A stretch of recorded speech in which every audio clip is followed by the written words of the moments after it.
As we put it last year at the AHA meeting, as we did our coverage in CardioSource World News, it was a tsunami of guidelines that got released, one of which, well, I like the way Nanette Wenger frames the new cholesterol guidelines as Alice in Lipid Land. In the December 2nd, 2014 issue of JACC, we have Maddox et al. Have a really good paper offering insights from the NCDR PINNACLE Registry on implications of these guidelines for contemporary treatment and testing in cardiovascular practice. I am with Thomas W. Maddox, who is Maddox, MD, and you're at the VA Eastern Colorado Healthcare System and the University of Colorado in Denver. This is a big analysis that you did. First off, why did you do it? Well, so as you pointed out, and others have, this is sort of a landscape change in how we're thinking about it. And in a lot of ways, I feel like this is a long overdue sort of reconciliation of what we saw in the evidence to what we're recommending in practice. So I think with the significant changes that came with the guidelines, we needed to understand the implications for our typical cardiovascular practices. And that's what Pinnacle is set up to do. And it's a huge database. So what did you learn when you went trolling through it? Right, so it is a huge database. We're currently at about 4.2 million patients in it, covers 172 practices.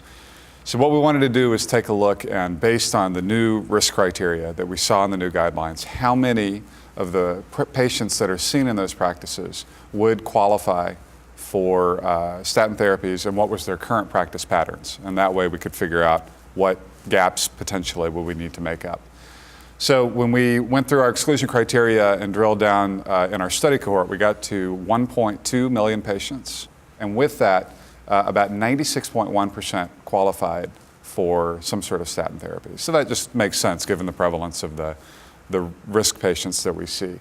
And then when we looked at the actual rates of statin use, non-statin use, and lipid testing, we saw that there were some significant differences with what the guidelines recommend.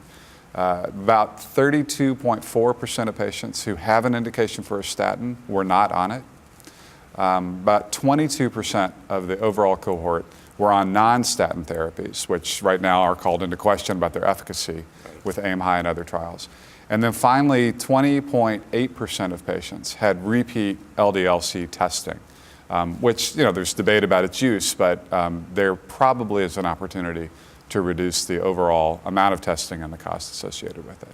Now, obviously, there's still some educational effort that needs to be underway if we have that many patients who should be on statins and are not. How do you change that? Well, so, changing behavior, and this is behavior both providers and patients, is always challenging and as a result multifactorial. So I think this is one thing, I think sort of pointing out in the large registries where gaps are to allow providers to take a look at their own practice patterns and make sure that they are consistent with what we know to be the best evidence. This will be built into appropriate use criteria. It'll be built into potentially payment incentives. Certainly the PQRS program is one thing that Pinnacle directly supports.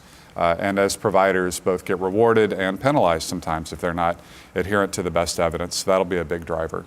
And then I think it's a patient education. In some ways, the way that we describe risk groups now with coronary disease, diabetes, LDLs, it's significantly high, or a risk factor, those are a little bit easier to understand, I think, than the previous guidelines.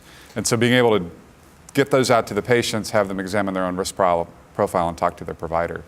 I mean, I think the general practitioners still need to be updated too, because I mean, I have been successfully on niacin since 1988. So after the guidelines came out, I just wrote a note to my doctor and said I probably should just start a statin. Get rid of the one that it works. It's very effective. It just doesn't really do anything in preventing events. So I got a note back from my doctor's office. Oh, your cholesterol is so low. Very good. Just keep up doing what you're doing. It's like no. Right. I mean, some people have taken the tack that if you are on your current therapy and you're tolerating it and numbers look good, stay the course. Every patient is different. You have to individualize the recommendations. But my own personal philosophy is take what you need, but no more. And I think right now what we've seen, based on the trial data, that pretty much statins are what we need, and right now, no more. There is a lot of data out there still supporting the LDL hypothesis. I don't think it's completely discounted, and there's probably something to it, but I would say right now, that's where science needs to head and give us better information. Clinically, I think we're on surest footing if we just stay with our statin therapy. And even though Nanette is saying it's Alice in lipid land out there, maybe there is some sense, you're saying, based on the data, in terms of the recommendations at the present time. Yeah, I think so. You know, it's always an evolving thing to interpret what we see from the trial data, observational, but as it stands right now, I think we're being most true to the data and thus true to our patients by sticking with the statin focus that the new guidelines have. Well, the paper, which is very complete, it's in the December 2nd issue of JACC, and this is Dr. Thomas Maddox, and for CardioSource World News, I'm Executive Editor Rick McGuire.